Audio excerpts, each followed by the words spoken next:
نحمدہ ونصلی ونسلم علی رسولہ الکریم اما بعد فاعوذ باللہ من الشیطان الرجیم بسم اللہ الرحمن الرحیم۔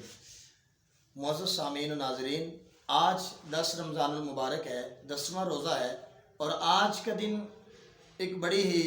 عظیم شخصیت، اسلام کی ایک بڑی ہی بلند پایہ شخصیت، عورتوں میں جن کا شمار، نام جن کا حضرت سیدہ خدیجہ الکبری ام المومنین رضی اللہ تعالی عنہا، آپ کے وصال باکمال کا دن ہے۔ حضور نبی رحمت صلی اللہ علیہ وآلہ وسلم کو ایک خاص قسم کی رفاقت حضرت سیدہ خدیجہ الکبری رضی اللہ تعالی عنہا سے تھی، اور آپ کو بے پناہ محبت تھی۔ حضور نبی رحمت صلی اللہ علیہ وآلہ وسلم جب سفر شام کے لیے مال تجارت حضرت خدیجہ الکبری رضی اللہ تعالی عنہا کا لے کر گئے، تو آپ نے پہلے سے کثیر نفع کمایا، اور آپ کی دیانت اور امانت داری کے جو شہرا آفاق واقعات آپ نے سنے، آپ ان تمام واقعات کو سن کے آپ کا دل حضور کی ذات پہ آیا، اور حضور پر آپ فریفتہ ہوئیں، تو آپ نے حضور کو نکاح کا پیغام بھیجا۔ حضور نبی رحمت صلی اللہ علیہ وآلہ وسلم نے اس نکاح کے پیغام کو قبول فرمایا، جبکہ حضور کی عمر اس وقت 25 برس تھی، اور حضرت خدیجہ الکبری رضی اللہ تعالی عنہا کی عمر اس وقت 40 برس تھی۔ تو آج میں آپ کو کچھ بتانا چاہتا ہوں کہ میرے پاس یہ کتاب ہے محبت رسول اور محبت اہل بیت، جن کو لکھنے والے ہیں الشیخ جلیل محسن ناصر زبیدی، ان کا تخلص ہے۔ تو ان کا یہ عربی زبان کے اندر کتاب ہے، ان کا ترجمہ کیا ہے علامہ مفتی محمد وسیم اکرم قادری صاحب نے۔ تو اس کتاب کے اندر میں آپ کو عیون العائر کے حوالے سے میں بتانا یہ چاہتا ہوں کہ حضرت خدیجہ الکبری رضی اللہ تعالی عنہا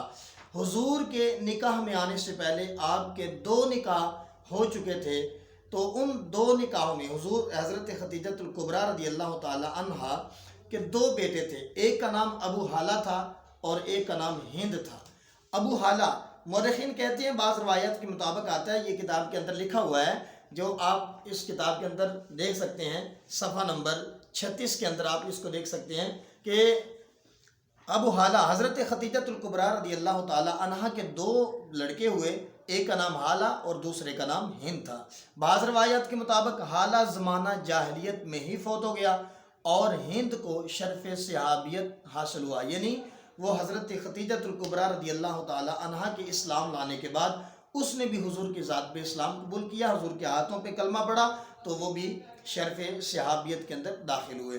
اور اس کے بعد حضور نبی رحمت صلی اللہ علیہ وآلہ وسلم کا جب حضرت خدیجہ الکبری رضی اللہ تعالی عنہا سے نکاح ہوا، تو بے پناہ محبت تھی اس جوڑے میں، تو اللہ تعالیٰ نے حضرت خدیجہ الکبری رضی اللہ تعالی عنہا کے بطن پاک سے حضور کو اولاد بھی عطا فرمائی۔ اب یوں سمجھ لیجئے کہ حضور کی جتنی بھی اولاد ہے، وہ ساری کی ساری حضرت خدیجہ الکبری رضی اللہ تعالی عنہا کے بطن پاک سے ہے۔ فقط ایک بیٹا حضرت ماریہ قبطیہ سے ہوا، لیکن آگے جو نسل حضور کی چلی سیدہ فاطمہ الزہرا رضی اللہ تعالی عنہا سے چلی، تو آج بھی جتنی کائنات کے اندر حضور کی آل اولاد ہے، اس کے پیچھے حضرت خدیجہ الکبری رضی اللہ تعالی عنہا کی ذات ہی کار فرما ہے۔ تو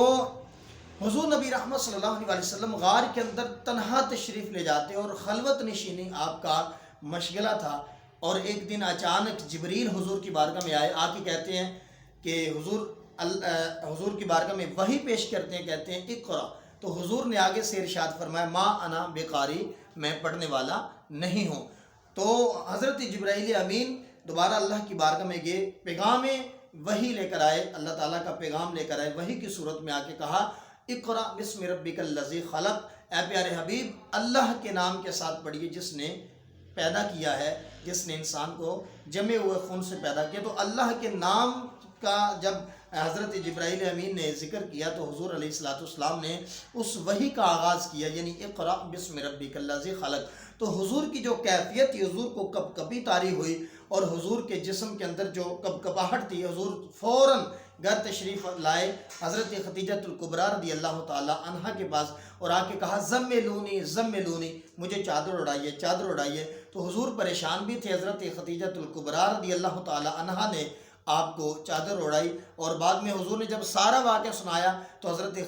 خدیجہ الکبریٰ رضی اللہ تعالی عنہا نے جو حضور کو جو تسلی کے لیے الفاظ حضور کو بیان کیے وہ آج بھی تاریخ اور حدیث کی کتابوں میں درج ہیں۔ انہوں نے کہا کہ اللہ نے آپ کو اپنے لیے خاص کر لیا ہے، اللہ نے آپ کو اپنے پیغام کے لیے چن لیا ہے، آپ پریشان نہ ہوں، اللہ تعالیٰ نے آپ کے ذریعے سے اپنی قوم کو ہدایت دینے کے لیے آپ کو چن لیا ہے۔ تو حضرات گرامی، جتنی دیر تک، بڑی مزے کی بات یہ ہے کہ جتنی دیر تک حضرت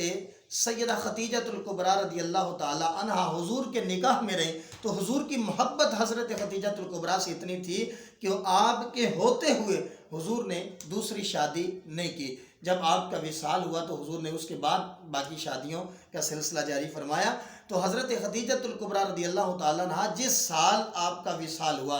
10 رمضان المبارک کا دن تھا، تو آپ کا وصال ہوا تو حضور کو اتنا غم ہوا، اتنے غمگین ہوئے، تو حضور نے اس سال کا نام ہی عام الحزن تعبیر کیا کہ یہ میرے لیے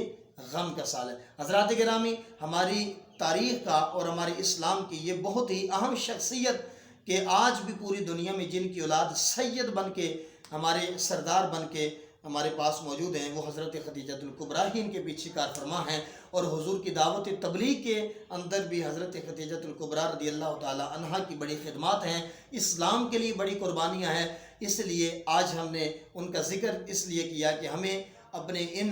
ام المومنین اور یہ اسلام کی جو بڑی شخصیات ہیں ان کو کبھی بھی فراموش نہیں کرنا چاہیے، ان کی قربانیوں کو فراموش نہیں کرنا چاہیے۔ اللہ تعالیٰ ان کے صدقے ہمیں بھی ایمان پہ استقامت نصیب فرمائے۔ وآخر دعوانا ان الحمدللہ۔